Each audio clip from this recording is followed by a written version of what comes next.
Hello students, welcome back. આજના આ લેક્ચરની અંદર આપણે ચેપ્ટર નંબર 10 માનવ કલ્યાણમાં સૂક્ષ્મજીવો શરૂ કરીશું.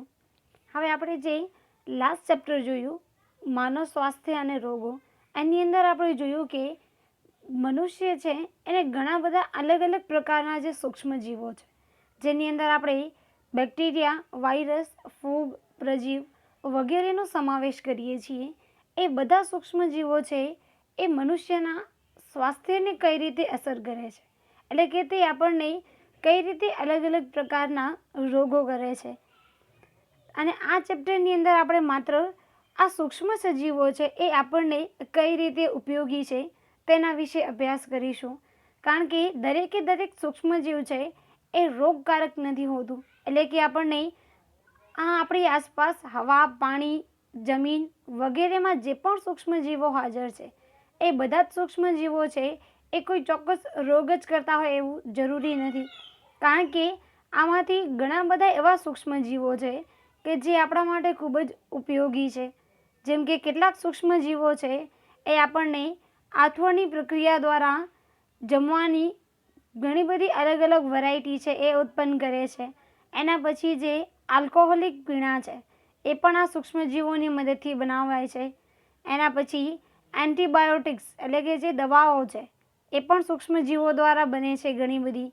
એના પછી જે ગટરનું પાણી છે એ પાણીના વ્યવસ્થાપન માટે પણ સૂક્ષ્મજીવો છે એ ખૂબ જ ઉપયોગી છે. અને આ સૂક્ષ્મજીવો છે એ લગભગ આપણી ચારે બાજુએ હવા, પાણી, જમીન વગેરે જગ્યાએ હાજર હોય છે. અને અમુક એવા નિવાસસ્થાનો કે જ્યાં સામાન્ય સજીવ છે એ વસવાટ ન કરી શકતો હોય, જેમ કે ગરમ પાણીના ઝરા છે, પછી એસિડિક પીએચવાળું વાતાવરણ છે, કે બહુ જ બેઝિક પ્રકારનું વાતાવરણ છે. તો આવા જે બહુ રેર નિવાસસ્થાનો છે એની અંદર પણ આ સૂક્ષ્મજીવો છે એ વસવાટ કરતા હોય છે. આ વધારે તાપમાનમાં વસતા સૂક્ષ્મજીવો આપણે જોઈએ તો એનામાં એક છે થર્મસ એક્વેટિકસ.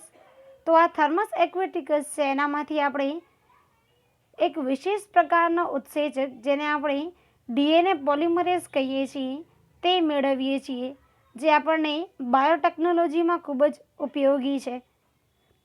તો આવી રીતે આપણા જીવનની અંદર ઘણા બધા એવા સૂક્ષ્મજીવો છે જે ઘણા બધા રોગો કરે છે. અને અમુક એવા છે કે જે આપણા જીવન જે છે એની અંદર ખૂબ જ ઉપયોગી છે. હવે દરેક સૂક્ષ્મજીવ છે એને આપણે નરી આંખે નથી જોઈ શકતા, કારણ કે આપણી આંખ છે એની પાસે આ સૂક્ષ્મજીવો છે એને જોવાની કેપેસિટી નથી. અને આ સૂક્ષ્મજીવો જે છે એ ખૂબ જ નાના કદના છે. અને એનાથી પણ વિશેષ કે એનું જો સંવર્ધન કરવું છે તો એના સંવર્ધન માટે પણ એક ચોક્કસ પ્રકારનું માધ્યમ પૂરું પાડવું પડે છે, જેને આપણે સૂક્ષ્મજીવોના સંવર્ધન માધ્યમ તરીકે ઓળખીએ છીએ. તો આ જે સંવર્ધન માધ્યમ છે એની અંદર આપણે મુખ્યત્વે અગર અગર જેલ, અને એની અંદર આ સૂક્ષ્મજીવોના સંવર્ધન માટે જે પણ આવશ્યક પોષક દ્રવ્યો છે, જેમ કે નાઇટ્રોજન સપ્લિમેન્ટ છે, કાર્બન સપ્લિમેન્ટ, એના સિવાય જે જરૂરી વિટામિન્સ છે, ખનિજ ક્ષારો છે, તો ટૂંકમાં એ બેક્ટેરિયા માટે જરૂરી જે પણ પોષક દ્રવ્યો છે એ બધા પોષક દ્રવ્યો છે એ બધાને, અને અગર અગર જેલ છે એને આપણે ભેગા કરી અને એક ચોક્કસ માધ્યમ બનાવીએ છીએ, જેને આપણે સંવર્ધન માધ્યમ તરીકે ઓળખીએ છીએ. અને આ સંવર્ધન માધ્યમ છે એના પર આ સૂક્ષ્મજીવો છે એ વૃદ્ધિ પામે છે. જેમ કે અહીંયા તમે જોઈ શકો છો, આ એક પેટ્રી પ્લેટ છે અને એના ઉપર આજે તમે ટ્રાન્સપરન્ટ આ જે આખો એરિયા જુઓ છો એ અગર અગર જેલ છે. તો હવે આ જે સંવર્ધન માધ્યમ છે એ સંવર્ધન માધ્યમને જ્યારે યોગ્ય તાપમાને મૂકવામાં આવે, એટલે કે એવું તાપમાન કે જે સૂક્ષ્મજીવોની વૃદ્ધિ માટે જરૂરી છે, તો એ તાપમાને સૂક્ષ્મજીવો છે એ શું કરશે કે સતત વિભાજન પામી અને પોતાની સંખ્યામાં વધારો કરતા જશે. અને જો આ સૂક્ષ્મજીવો છે એના વિભાજન દ્વારા સતત સંખ્યામાં વધારો જ થતો જાય છે, તો આ જે સૂક્ષ્મજીવ છે એની એક વસાહત રચાય છે. તો આવી રીતે દરેક સૂક્ષ્મજીવ જે છે એ વિભાજન અને વૃદ્ધિ પામી એક અલગ અલગ વસાહત કે જેના માટે આપણે કોલોની શબ્દ વાપરીએ છીએ એ કોલોનીનું નિર્માણ કરે છે. અને આ જે કોલોની છે એને આપણે આવી રીતે પેટ્રી પ્લેટ પર જોઈ શકીએ છીએ. અહીંયા તમે બીજી પ્લેટમાં જોશો તો અહીંયા પણ આજે તમને વ્હાઇટ કલરના ડોટ્સ દેખાય છે. એ બધા જ છે એ સૂક્ષ્મજીવની કોલોની છે. તો આવી રીતે દરેક સૂક્ષ્મજીવ છે એને કોઈ ચોક્કસ પોષક દ્રવ્ય ધરાવતું જે સંવર્ધન માધ્યમ છે એની અંદર ઉછેરી અને કોલોની છે એ મેળવી શકાય છે. હવે અહીંયા કોઈ એક સંવર્ધન માધ્યમ છે એના પર તમે દરેક પ્રકારના સૂક્ષ્મજીવોનો ઉછેર કરી શકો એ શક્ય નથી બનતું, કારણ કે દરેક પ્રકારના જે સૂક્ષ્મજીવો છે એ દરેક પ્રકારના સૂક્ષ્મજીવોની જે પોષક દ્રવ્યોની જરૂરિયાત છે એ અલગ અલગ હોય છે.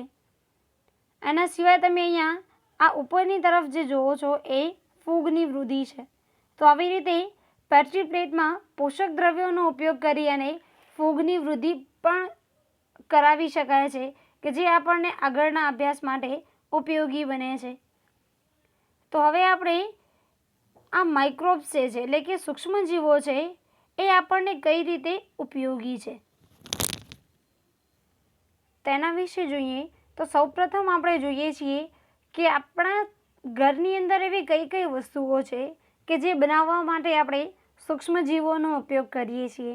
એટલે કે ઘરગથ્થા ઉત્પાદનની અંદર સૂક્ષ્મજીવો આપણને કઈ રીતે ઉપયોગી છે. તો એના માટેનું એક સૌથી સામાન્ય ઉદાહરણ છે દૂધમાંથી દહીંનું રૂપાંતરણ. અને લગભગ સુધી આપણા ઘરે દહીં અથવા છાશ જોવા મળે છે. અને હવે આ જે દહીં અથવા તો છાશ છે એ આપણે મુખ્યત્વે દૂધમાંથી બનાવીએ છીએ. અને એનામાં પણ તમે કદાચ સાંભળ્યું હોય કે દૂધ છે એની અંદર મેળવડ નાખવું પડે છે તો જ દૂધ છે એનામાંથી દહીં અથવા તો છાશ જે બનાવવું છે એ બની શકે છે. તો હવે અહીંયા આ દૂધમાંથી દહીં બનાવવા માટે જે આપણે મેળવણ ઉમેરીએ છીએ એને આપણે કહીએ છીએ વિજ્ઞાનમાં નિવેશ્ય અથવા તો પ્રારંભક. એટલે કે એક એવું દ્રવ્ય કે જેની મદદથી આ આખી પ્રક્રિયા એટલે કે દૂધમાંથી દહીં બનવાની પ્રક્રિયા જે છે એ શરૂ થઈ શકે. તો જેને આપણે મેળવડ કહીએ છીએ એ છે આ નિવેશ્ય અથવા તો પ્રારંભક. હવે આ આખી જે પ્રક્રિયા છે દૂધમાંથી દહીં બનવાની પ્રક્રિયા એના માટે જો મુખ્યત્વે જવાબદાર બેક્ટેરિયા હોય તો આ છે આ લેક્ટોબેસિલસ બેક્ટેરિયા. અને એના સિવાય પણ બીજા ઘણા બધા બેક્ટેરિયા છે કે જે આ પ્રક્રિયાની અંદર સમાવેશિત થાય છે. તો એવા દરેક બેક્ટેરિયા કે જે આ દૂધમાંથી દહીં બનાવવાની પ્રક્રિયામાં ભાગ લે છે એને આપણે ટૂંકમાં લેબ તરીકે ઓળખીએ છીએ, લેક્ટિક એસિડ બેક્ટેરિયા. એટલે ટૂંકમાં એવા બેક્ટેરિયા કે જે દૂધનું દહીંની અંદર રૂપાંતરણ કરે છે. તો હવે રૂપાંતરણ થવાની જે પ્રક્રિયા છે એની અંદર મુખ્યત્વે શું થાય છે કે આ જે લેબ છે એટલે કે લેક્ટિક એસિડ બેક્ટેરિયા છે એ પહેલાં તો દૂધની અંદર વૃદ્ધિ પામે છે. અને આપણે હમણાં જ કીધું કે આ દૂધની અંદર લેક્ટિક એસિડ બેક્ટેરિયા કઈ રીતે આવે છે. તો આપણે જે મેળવણ એટલે કે નિવેશ્ય અથવા તો પ્રારંભક દ્રવ્ય જે ઉમેર્યું છે એની અંદર લાખોની સંખ્યામાં આ બેક્ટેરિયા હાજર હોય છે. તો આ સ્વરૂપે તે દૂધની અંદર પ્રવેશે છે. અને આ દૂધની અંદર પ્રવેશ્યા પછી શું કરે છે કે દૂધની અંદર તે એસિડ ઉત્પન્ન કરવાનું શરૂ કરે છે. અને આ એસિડ જે છે એ દૂધની અંદર જેટલા જે પ્રોટીન રહેલા છે એ પ્રોટીનને અમુક પ્રોટીનનું આ બેક્ટેરિયા છે એ પાચન કરે છે એટલે કે પોતાના ખોરાક તરીકે ઉપયોગમાં લે છે. અને બાકીનું પ્રોટીન છે એને આ બેક્ટેરિયા એસિડ ઉત્પન્ન દ્વારા જમાવે છે. તો આવી રીતે ટૂંકમાં આ લેક્ટોબેસિલસ પ્રકારના અને અન્ય જે લેબ બેક્ટેરિયા છે એ બધા એસિડ ઉત્પન્ન કરશે. અને આ એસિડ જે છે એ દૂધમાં રહેલું જે પ્રોટીન છે એને જમાવે છે અને થોડા ઘણા પ્રોટીનનું તે અંશતઃ પાચન કરે છે. અને એના લીધે જે છે આ દૂધમાંથી દહીં બને છે. અને આ દૂધમાંથી દહીં બનવા માટે બીજી એક મુખ્ય પ્રક્રિયા છે કે આ આખું જે દૂધ છે કે જેને તમે દહીં બનાવવા માટે એની અંદર પ્રારંભક દ્રવ્ય ઉમેરીને રાખ્યું છે એને એક ચોક્કસ તાપમાને પણ રાખવું પડે છે, કારણ કે આ બેક્ટેરિયા છે એ તો જ વૃદ્ધિ અને વિભાજન પામી અને દૂધમાંથી દહીં બનાવશે જો તેને આજુબાજુની પરિસ્થિતિ છે એ આ બેક્ટેરિયાને અનુકૂળ હોય તો. તો હવે આ આપણે મુખ્યત્વે છાશ અથવા તો દહીંની અંદર રહેલા જે લેબ છે લેક્ટિક એસિડ બેક્ટેરિયા એ આપણને કઈ રીતે ઉપયોગી છે. તો એક તો આ બેક્ટેરિયા છે એ આપણા શરીરમાં જે વિટામિન B12 છે એની ગુણવત્તામાં વધારો કરે છે, એટલે કે ટૂંકમાં એનું પોષણકીય મૂલ્ય છે ખોરાકનું એ વધારે છે. એના સિવાય અમુક એવા સૂક્ષ્મજીવો કે જે આપણા શરીરની અંદર પાચન તંત્રને લગતા રોગો કરે છે, એનાથી પણ આ લેબ જે છે એ આપણા શરીરનું રક્ષણ કરે છે.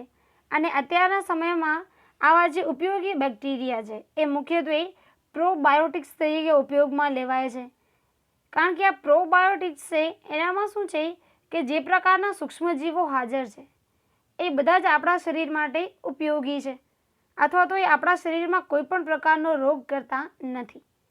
તો આ બેક્ટેરિયા છે એ આપણા શરીરની અંદર જે ખરેખર રોગકારક સજીવો છે એ રોગકારક સજીવોને તે જગ્યાએ સ્થાપિત થવા નથી દેતા, અને જો રોગકારક સજીવો સ્થાપન નહીં પામી શકે તો એ આપણા શરીરની અંદર રોગ પણ નહીં કરી શકે. તો આવી રીતે આ જે લેક્ટિક એસિડ બેક્ટેરિયા છે એ વિટામિન B12ની ગુણવત્તામાં વધારો કરે છે અને સાથે સાથે જે રોગકારક સૂક્ષ્મજીવો છે એનાથી આપણા શરીરનું રક્ષણ પણ કરે છે. આ સિવાય આપણે અન્ય ઉત્પાદનની અંદર સૂક્ષ્મજીવો જોઈએ તો એ છે ઇડલી અને ઢોસા. તો આ બંનેની બનાવટમાં આપણે સૌથી પહેલાં એના માટે ખીરું બનાવીએ છીએ, અને ખીરાની અંદર આપણે ચોખા તુવેર જેવા કઠોળનો ઉપયોગ કરીએ છીએ. તો હવે આનામાં મુખ્યત્વે શું થાય છે કે આની અંદર આજે આપણે તુવેર ચોખા એ બધાનો ઉપયોગ કરીએ છીએ, તો એ બધાની સપાટી છે એના ઉપર પણ ઘણા બધા સૂક્ષ્મજીવો છે એ હાજર હોય છે. તો આ જ્યારે પણ ખીરું બનાવવાની પ્રક્રિયા ચાલતી હોય ત્યારે આ બધાનું જે એક મિશ્રણ બને છે એ મિશ્રણને થોડાક સમય સુધી ઢાંકીને એમને એમ રાખવામાં આવે છે. તો આ થોડાક સમય જે મૂકીને રાખવામાં આવે છે એના માટે આપણે એવું કહીએ છીએ કે આથો લાવવા માટે મૂક્યો છે. તો હવે આ આથો લાવવો એની અંદર મુખ્યત્વે શું થાય છે કે જે સૂક્ષ્મજીવો છે એ કેટલીક પ્રક્રિયાઓ કરી અને કાર્બન ડાયોક્સાઇડ વાયુ ઉત્પન્ન કરે છે. તો આ કાર્બન ડાયોક્સાઇડ વાયુ ઉત્પન્ન થશે એટલે ટૂંકમાં જે પણ ખીરું છે એનું કદ વધે છે અને એને આપણે આથો આવ્યો એમ કહીએ છીએ. તો આવી રીતે આ ઇડલી અને ઢોસાનું જે ખીરું છે એની અંદર પણ આથવણની પ્રક્રિયા કરાવવામાં આવે છે. તો હવે આની અંદર આપણે કોઈ બહારથી સૂક્ષ્મજીવો છે એ આથાની પ્રક્રિયા માટે નથી નાખતા. તો અહીંયા જે આથવણની પ્રક્રિયા માટે જવાબદાર સૂક્ષ્મજીવો છે એ ક્યાંથી આવે છે, તો આપણે આની અંદર જે પણ સામગ્રી વાપરીએ છીએ એટલે કે જે કઠોળ છે એની જે ઉપરની સપાટી છે એના ઉપર જે સૂક્ષ્મજીવો છે એ જ આ આથવણની પ્રક્રિયા કરે છે. અને આ જે ખીરું છે એની જે આથવણની પ્રક્રિયા છે એના માટે મુખ્યત્વે જવાબદાર જે બેક્ટેરિયા છે એ છે મુખ્યત્વે લ્યુકોનોસ્ટોક મેસેન્ટેરોઇડ્સ, જે એક પ્રકારનું લેક્ટિક એસિડ બેક્ટેરિયા છે કે જે આ ઇડલી અને ઢોસાની જે ખીરામાં આથો આવવાની પ્રક્રિયા છે એ આથો આવવાની પ્રક્રિયા માટે જવાબદાર છે.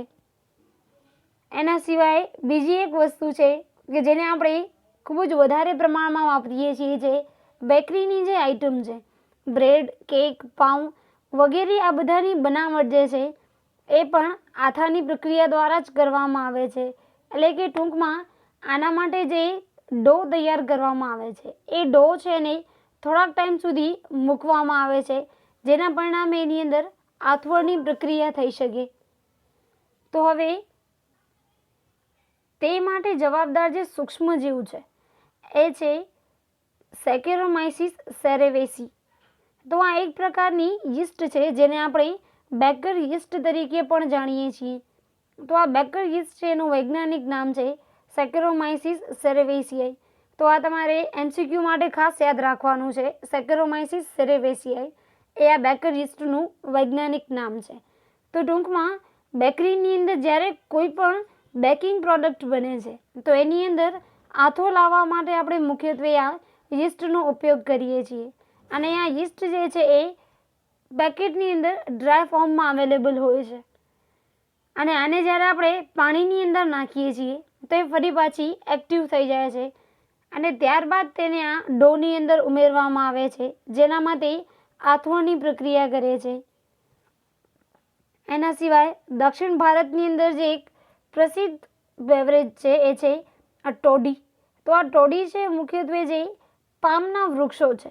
તો આ પામના વૃક્ષો છે એના પર કટ મૂકી અને એનામાંથી જે રસ નીકળે છે એ રસને બોલ અથવા તો એક માટલું જે છે એની અંદર કલેક્ટ કરવામાં આવે છે. અહીંયા તમે આકૃતિમાં જુઓ છો તો આ જે પામનું વૃક્ષ છે એને થોડુંક કટ કરી અને એના ઉપર આ માટલું લગાવેલું છે. તો આ કટના પરિણામે આ પામનો જે રસ છે એ બધું બહાર નીકળી અને આ માટલાની અંદર કલેક્ટ થાય છે. અને પછી આ જે પામનું રસ છે એની અંદર આથવણની પ્રક્રિયા કરાવવામાં આવે છે. અને જે પીણું બને છે એને આપણે ટોડી કહીએ છીએ. અને આ ટોડી છે એ દક્ષિણ ભારતનું એક પ્રચલિત બેવરેજ છે. એના સિવાય આપણે સોયાબીન છે, માછલી, વાંસ એ બધા છે એને પણ આથવણની પ્રક્રિયા દ્વારા બનાવીએ છીએ. તો આવી રીતે આ આથવણની પ્રક્રિયા છે એના માટે ઘણા બધા સૂક્ષ્મજીવો જવાબદાર છે. એના સિવાય હવે આપણે ચીઝની વાત કરીએ તો ચીઝ જે છે એ અલગ અલગ પ્રકારની હોય છે. અને આ ચીઝ પ્રમાણે જ તેની લાક્ષણિકતાઓ એટલે કે તેનું ટેક્સચર જે છે, એના પછી એનું ફ્લેવર, એનું સ્વાદ એ બધું અલગ અલગ હોઈ શકે. અને મુખ્યત્વે આ દરેક ચીઝ જે છે એ આપણે મેઇનલી તો દૂધમાંથી જ બનાવીએ છીએ. પણ આ જે અલગ અલગ ચીઝ છે, મોઝરેલા છે, સ્વિસ ચીઝ છે, રોક્વીફોર્ડી છે, તો આ બધી ચીઝ જે છે એ અલગ અલગ કઈ રીતે બને છે? તો મુખ્યત્વે આ ચીઝ બનાવવા માટે આપણે કયા પ્રકારના સૂક્ષ્મજીવોનો ઉપયોગ કરીએ છીએ એના પર આધાર રાખે છે. એટલે કે આ ચીઝ છે એનું મેઇન ઉત્પાદન છે એ સૂક્ષ્મજીવો દ્વારા થાય છે. એના આપણે બે ઉદાહરણ જોઈએ. તો સૌથી પહેલાં આપણે જોઈએ છીએ રોક્વીફોર્ડ ચીઝ. તો આ રોક્વીફોર્ડ ચીઝ જે છે એ મુખ્યત્વે જ્યારે ચીઝ બની જાય એના પછી ચીઝને પકવવાની જે પ્રક્રિયા છે, જેને આપણે રાઇપનિંગની પ્રક્રિયા કહીએ છીએ, એ રાઇપનિંગની પ્રક્રિયા માટે ચીઝની સપાટી છે એના પર ફૂગની વૃદ્ધિ કરાવવામાં આવે છે. અને આ ફૂગની વૃદ્ધિને કારણે આ ચીઝ છે એની અંદર ફ્લેવર અને ટેસ્ટ ઉત્પન્ન થાય છે. એના સિવાય બીજી ચીઝ જોઈએ, સ્વિસ ચીઝ. તો આ સ્વિસ ચીઝ જે છે એ બાકી ચીઝ કરતાં કઈ રીતે અલગ પડે? તો એની અંદર જે કાર્બન ડાયોક્સાઇડના હોલ્સ છે એનું કદ બાકી સામાન્ય ચીઝ છે એના કરતાં થોડાક વધારે હોય છે. તમે ટોમ એન્ડ જેરી કાર્ટૂનમાં જે ચીઝ જુઓ છો એ આ સ્વિસ ચીઝ છે. અને એની અંદર મોટા મોટા જે હોલ્સ જુઓ છો એ હોલ્સ છે એ કાર્બન ડાયોક્સાઇડના છે કે જે સૂક્ષ્મજીવોની પ્રક્રિયા દ્વારા ઉત્પન્ન થયેલ છે. તો હવે આ પ્રકારની જે ચીઝ છે એ આપણે મુખ્યત્વે એક વિશેષ પ્રકારના બેક્ટેરિયા જે છે પ્રોપિયોની બેક્ટેરિયમ શર્માની, આ બેક્ટેરિયા છે એનો ઉપયોગ કરી અને આપણે આ ચીઝનું ઉત્પાદન કરીએ છીએ. અને એની મુખ્ય વિશેષતા છે કે આ પ્રોપિયોની બેક્ટેરિયમ શર્માની છે એ વધારે પ્રમાણમાં કાર્બન ડાયોક્સાઇડ ઉત્પન્ન કરે છે, જેના પરિણામે આ ચીઝ છે આની અંદર વધારે CO2ના જે હોલ્સ છે એ દેખાતા હોય છે. તો આવી રીતે ઘરગથ્થુ રીતે આ સૂક્ષ્મજીવો છે એ ખૂબ જ ઉપયોગી છે. હવે આપણે આ સૂક્ષ્મજીવો છે એનું ઔદ્યોગિક ઉત્પાદનની અંદર ફાળો જોઈએ. તો ઔદ્યોગિક રીતે સૂક્ષ્મજીવો છે એ ઘણા બધા આથવણયુક્ત પીણાં, એના પછી એન્ટીબાયોટિક્સ, રસાયણો, ઉત્સેચકો અને બીજા ઘણા બધા આપણને જરૂરી છે એવા દ્રવ્યોની બનાવટમાં પણ ઉપયોગી છે. અને આ બધા દ્રવ્યો જે છે એની ઉત્પાદન છે એ આપણે મોટા પાયે કરીએ છીએ. તો આના માટે સૂક્ષ્મજીવો જે છે એને વૃદ્ધિ પામવા માટે પણ એક ચોક્કસ પ્રકારનું માધ્યમ પ્રોવાઈડ કરવામાં આવે છે કે એ માધ્યમની અંદર આ સૂક્ષ્મજીવો છે એ વૃદ્ધિ પામે છે અને આપણી જે ઇચ્છિત નિપજ છે એ ઇચ્છિત નિપજ બનાવીને આપે છે.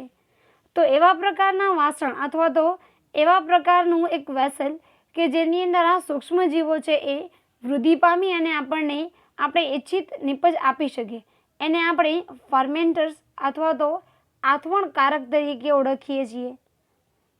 તો સૌથી પહેલાં આપણે આલ્કોહોલિક પીણાં જે છે એના ઉત્પાદનની અંદર અથવા તો જે આથવણયુક્ત પીણાં કહીએ છીએ એ આથવણયુક્ત પીણાંની અંદર આ સૂક્ષ્મજીવો છે એ આપણને કઈ રીતે ઉપયોગી છે એ જોઈએ.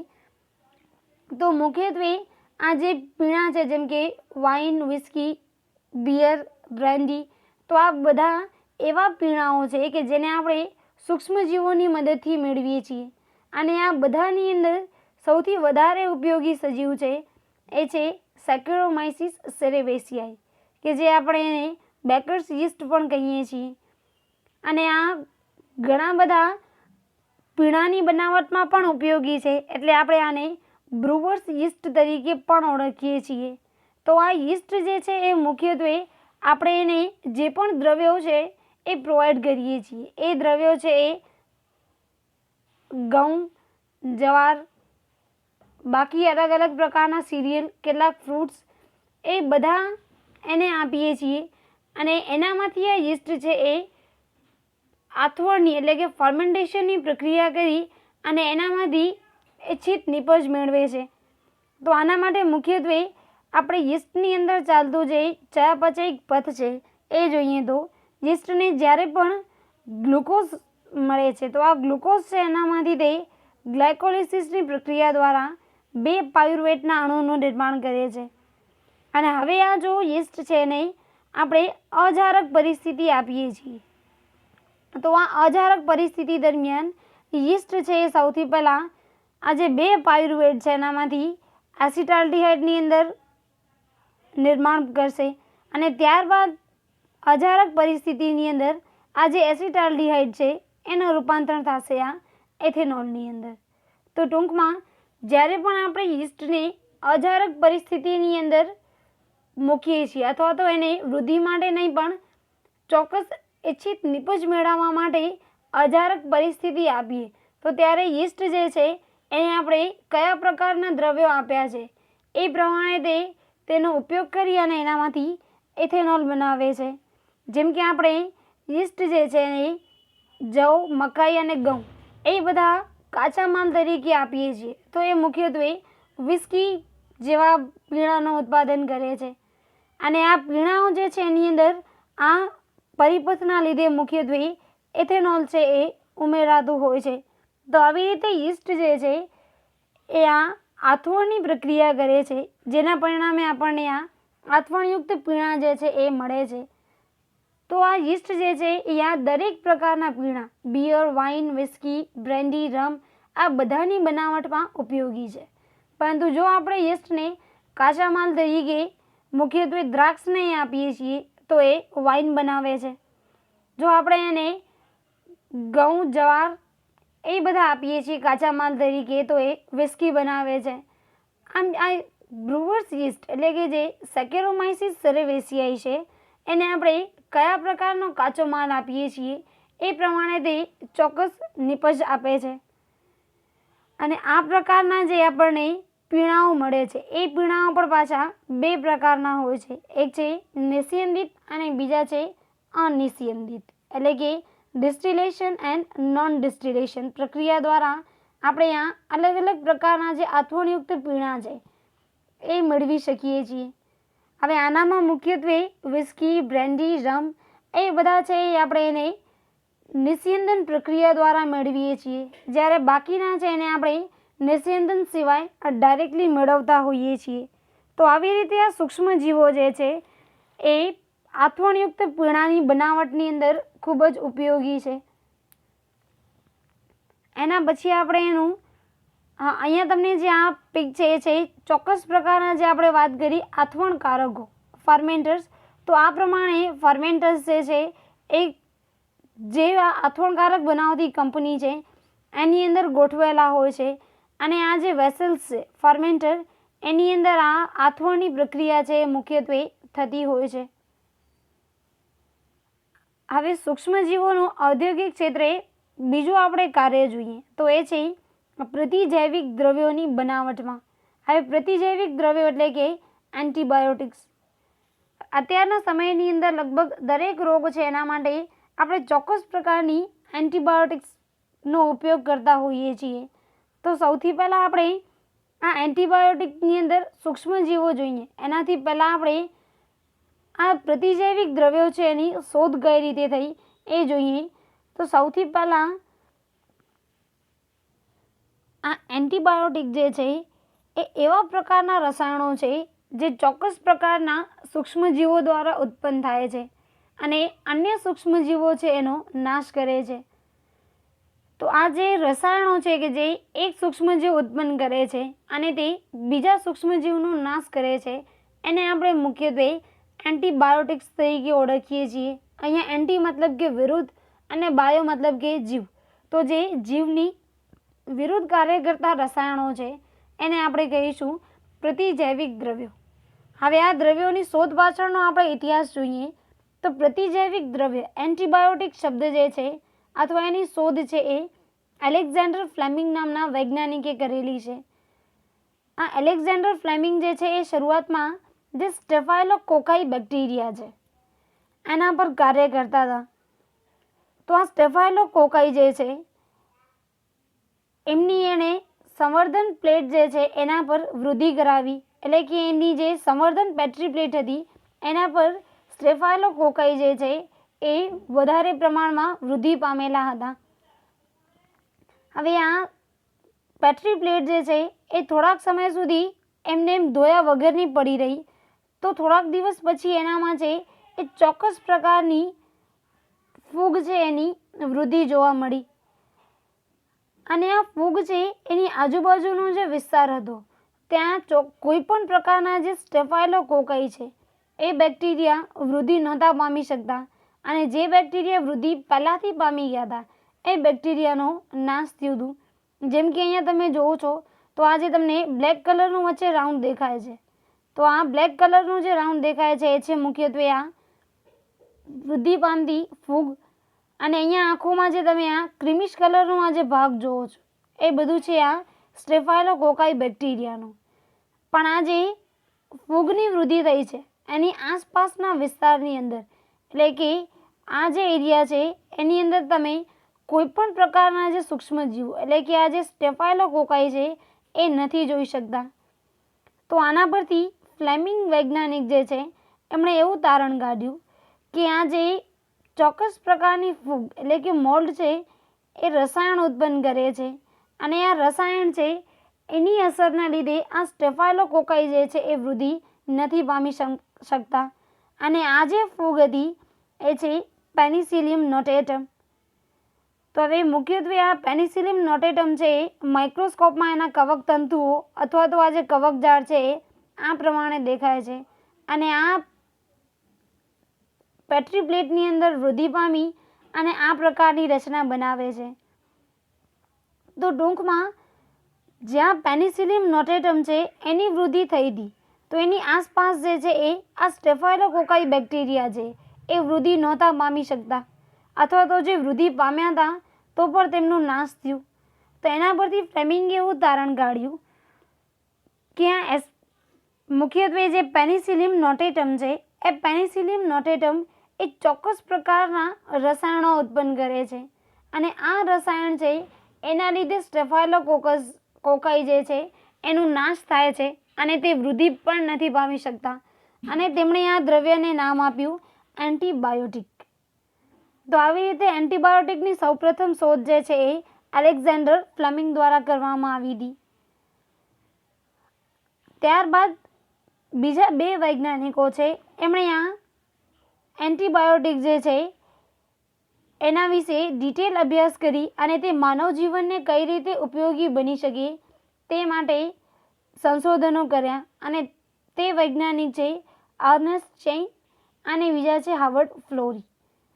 તો આ બંને વૈજ્ઞાનિકોએ ઔદ્યોગિક ક્ષેત્રે જે છે આ એન્ટીબાયોટિકનું ઉત્પાદન કઈ રીતે કરી શકાય તે અંગેની માહિતી પણ આપી છે. તો આ એન્ટીબાયોટિકની શોધમાં ભાગ લેનાર ત્રણેય વૈજ્ઞાનિક એલેક્ઝાન્ડર ફ્લેમિંગ, એના પછી હાર્વર્ડ ફ્લોરી અને અર્નેસ્ટ ચેઇન, આ ત્રણેય વૈજ્ઞાનિકો છે એમને 1945ની અંદર તેમની આ એન્ટીબાયોટિકની શોધ માટે નોબેલ પ્રાઇઝ પણ આપવામાં આવ્યું હતું. તો આપણે એક વાત કરી પેનિસિલિયમ નોટેટમ કે જે આપણને પેનિસિલિન નામની એન્ટીબાયોટિક બનાવીને આપે છે. એના સિવાય હજી એવા ઘણા બધા બેક્ટેરિયા છે અને બીજા એવા ઘણા બધા સૂક્ષ્મજીવો છે જે આપણને એન્ટીબાયોટિક્સ બનાવીને આપે છે.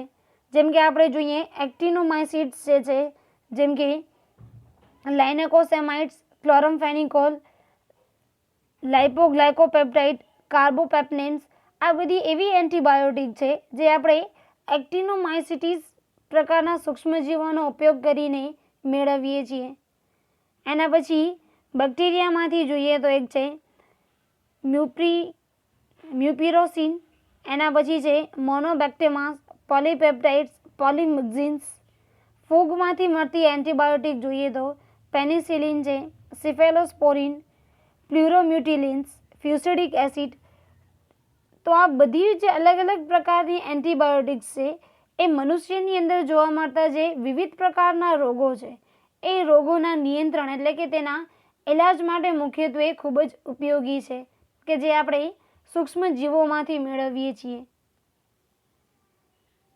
ત્યાર પછી આપણે ઔદ્યોગિક ક્ષેત્રે જે જુદા જુદા પ્રકારના રસાયણો છે એ રસાયણોના ઉત્પાદનની અંદર જે અલગ અલગ પ્રકારના સૂક્ષ્મજીવો છે એમનો ફાળો જોઈએ.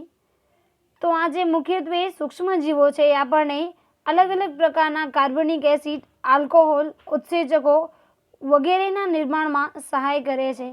તો સૌથી પહેલાં આપણે અલગ અલગ પ્રકારના જે કાર્બનિક એસિડ છે એના ઉત્પાદનની અંદર આ સૂક્ષ્મજીવો જોઈએ. તો મુખ્યત્વે એસ્પરજીલસ નાઇઝર જે છે એ પ્રકારની ફૂગ છે એ આપણને સાઇટ્રિક એસિડના નિર્માણની અંદર મદદ કરે છે.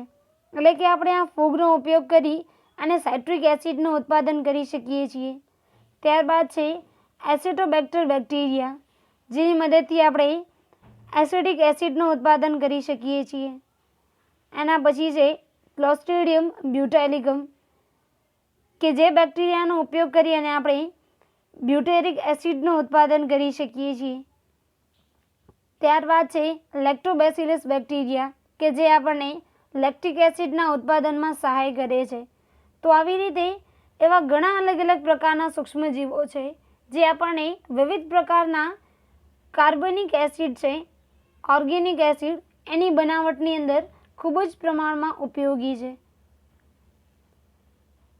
એના પછી આપણે અલગ અલગ પ્રકારના ઉત્સેચકોની અંદર સૂક્ષ્મજીવો કઈ રીતે ઉપયોગી છે એ જોઈએ. તો અત્યારના સમયની અંદર આપણે મુખ્યત્વે સૌથી વધારે પ્રમાણમાં જે ઉપયોગમાં લઈએ છીએ ડિટર્જન્ટ. તો આ ડિટર્જન્ટ છે એની અંદર મુખ્યત્વે લાઇપેઝ ઉત્સેચકો રહેલા હોય છે અને આ લાઇપેઝ ઉત્સેચક છે એ આપણે ભિન્ન ભિન્ન પ્રકારના સૂક્ષ્મજીવોનો ઉપયોગ કરી અને મેળવીએ છીએ. તો હવે આ લાઇપેઝ જે છે ડિટર્જન્ટની અંદર રહેલો એ મુખ્યત્વે શું કરે છે તો કપડા પર રહેલા જે તેલના ડાઘા છે એ તેલના ડાઘાને દૂર કરે છે. કારણ કે આ તેલ જે છે એક પ્રકારનું લિપિડ છે અને આ લાઇપેઝ જે છે એ લિપિડને તોડે છે. તો જો લિપિડના અણુઓ તૂટી જાય છે તો એના લીધે જે ડાઘા હોય છે એ ડાઘા પર નીકળી જાય છે. એટલે લોન્ડ્રીને એ બધાની અંદર આ લાઇપેઝ ધરાવતું જે ડિટર્જન્ટ છે એનો સૌથી વધારે ઉપયોગ થાય છે. એના પછી આપણે જોઈએ પેક્ટિનેઝ અને પ્રોટીએઝનું ઉત્પાદન.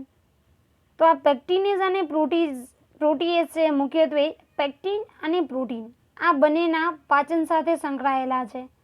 તો આ બંને જે છે મુખ્યત્વે જે જ્યુસ બનાવવાની કંપની છે એ બધાની અંદર સૌથી વધારે પ્રમાણમાં ઉત્પન્ન થતું હોય.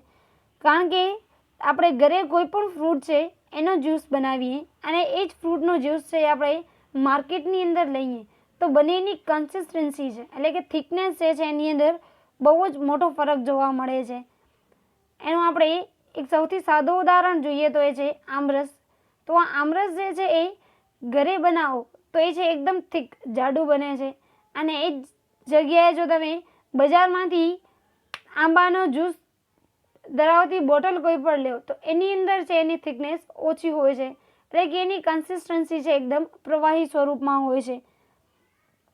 તો આ બંને વચ્ચે એટલો તફાવત વધારે શું કામ જોવા મળે છે તો જે કંપનીની અંદર આનું ઉત્પાદન કરવામાં આવે છે એ કંપની છે એ મુખ્યત્વે આ પેક્ટિનેઝ અને પ્રોટીએઝ આ પ્રકારના ઉત્સેચકોનો ઉપયોગ કરે છે કે જે એ જ્યુસની અંદર રહેલા જે પેક્ટિન છે, પ્રોટીન છે, એ બધાનું પાચન કરે છે. એના પરિણામે આ જ્યુસ જે છે એ ક્લિયર બને છે. એના પછી છે સ્ટ્રેપ્ટોકાઇનેઝ ઉત્સેચક કે જે આપણે સ્ટ્રેપ્ટોકોકસ બેક્ટેરિયામાંથી મેળવીએ છીએ. તો હવે આ જે સ્ટ્રેપ્ટોકાઇનેઝ ઉત્સેચક છે એ મુખ્યત્વે ક્લોટ બસ્ટર તરીકે ઉપયોગી છે. હવે અહીંયા ક્લોટ બસ્ટર મતલબ કે આપણા રુધિરની અંદર જે નાની નાની ગાંઠ જોવા મળે છે જેને આપણે મુખ્યત્વે બ્લડ ક્લોટ્સ કહીએ છીએ. એ બ્લડ ક્લોટ્સ જે છે એને રુધિર વાહિનીમાંથી દૂર કરવા માટે આ સ્ટ્રેપ્ટોકાઇનેઝ જે છે એ ખૂબ જ ઉપયોગી છે. એટલે આપણે એને ક્લોટ બ્લસ્ટર તરીકે પણ ઓળખીએ છીએ, કારણ કે તે ક્લોટ છે એને તોડે છે, જેના પરિણામે હાર્ટ એટેકના જે ચાન્સીસ હોય છે એ રિડ્યુસ થતા જાય છે. ત્યારબાદ અન્ય એક ઉદાહરણ જોઈએ તો એ છે સાયક્લોસ્પોરિન. તો આ મુખ્યત્વે સાયક્લોસ્પોરિન જે છે એ આપણને એક પ્રકારની ફૂગ છે જેનું નામ છે ટ્રાયકોડર્મા પોલિસ્પોરમ. તમે અહીંયા આકૃતિમાં જે જોવો છો એ છે આ ટ્રાયકોડર્મા પોલિસ્પોરમ કે જે આપણને આ સાયક્લોસ્પોરિનની પ્રકારનું જે કેમિકલ છે એ બનાવવા માટે ઉપયોગી છે. તો આ જે સાયક્લોસ્પોરિન કેમિકલ છે એ આપણે એને ઇમ્યુનો સપ્રેસિવ તરીકે લઈએ છીએ. એટલે કે એક એવું રસાયણ કે જે આપણી ઇમ્યુન સિસ્ટમ છે એને સપ્રેસ ઇનએક્ટિવેટ કરે છે. તો જ્યારે પણ કોઈ અંગનું પ્રત્યારોપણ થયું હોય તો આવા કેસની અંદર આપણું જે પ્રતિકારક તંત્ર છે એની સક્રિયતા થોડીક ઓછી કરવા માટે આપણે આ પ્રકારના રસાયણોનો ઉપયોગ કરતા હોઈએ છીએ.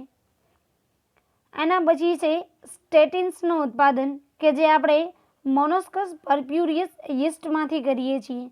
તો અહીંયા જે તમે પેટ્રી પ્લેટની અંદર રેડ કલરનું ગ્રોથ જોવો છો એ છે આ મોનેસ્કસ પર્પ્યુરિયસ કે જે આપણને મુખ્યત્વે સ્ટેટિન્સના ઉત્પાદનની અંદર ખૂબ જ ઉપયોગી છે. તો આ સ્ટેટિન્સ જે છે એ આપણા શરીરની અંદર અને મુખ્યત્વે રુધિરની અંદર જે કોલેસ્ટ્રોલ જોવા મળે છે એ કોલેસ્ટ્રોલનું પ્રમાણ ઓછું કરવા માટે ખૂબ જ ઉપયોગી છે. કારણ કે આ જે રસાયણ છે એ મુખ્યત્વે કોલેસ્ટ્રોલ બનાવવા માટે જરૂરી જે ઉત્સેચક છે એની સાથે મુખ્યત્વે આ સ્ટેટિન્સ જોડાઈ જાય છે. તો જો આ ઉત્સેચક છે એની સાથે આ સ્ટેટિન્સ જોડાયેલું હશે તો આ ઉત્સેચક છે એ કોલેસ્ટ્રોલનું નિર્માણ નહીં કરી શકે, જેના પરિણામે કોલેસ્ટ્રોલનું નિર્માણ જે છે એ આપણા શરીરની અંદર ઘટતું જશે. એના સિવાય આપણે અન્ય ઉત્પાદન જોઈએ તો યીસ્ટ જે છે એ પણ આપણને એથેનોલ છે એ બનાવવા માટે ઔદ્યોગિક ક્ષેત્રે ખૂબ જ ઉપયોગી છે. તો આ અલગ અલગ પ્રકારના સૂક્ષ્મજીવો આપણને ઔદ્યોગિક ક્ષેત્રે કઈ રીતે ઉપયોગી છે તેના વિશે અભ્યાસ કર્યું.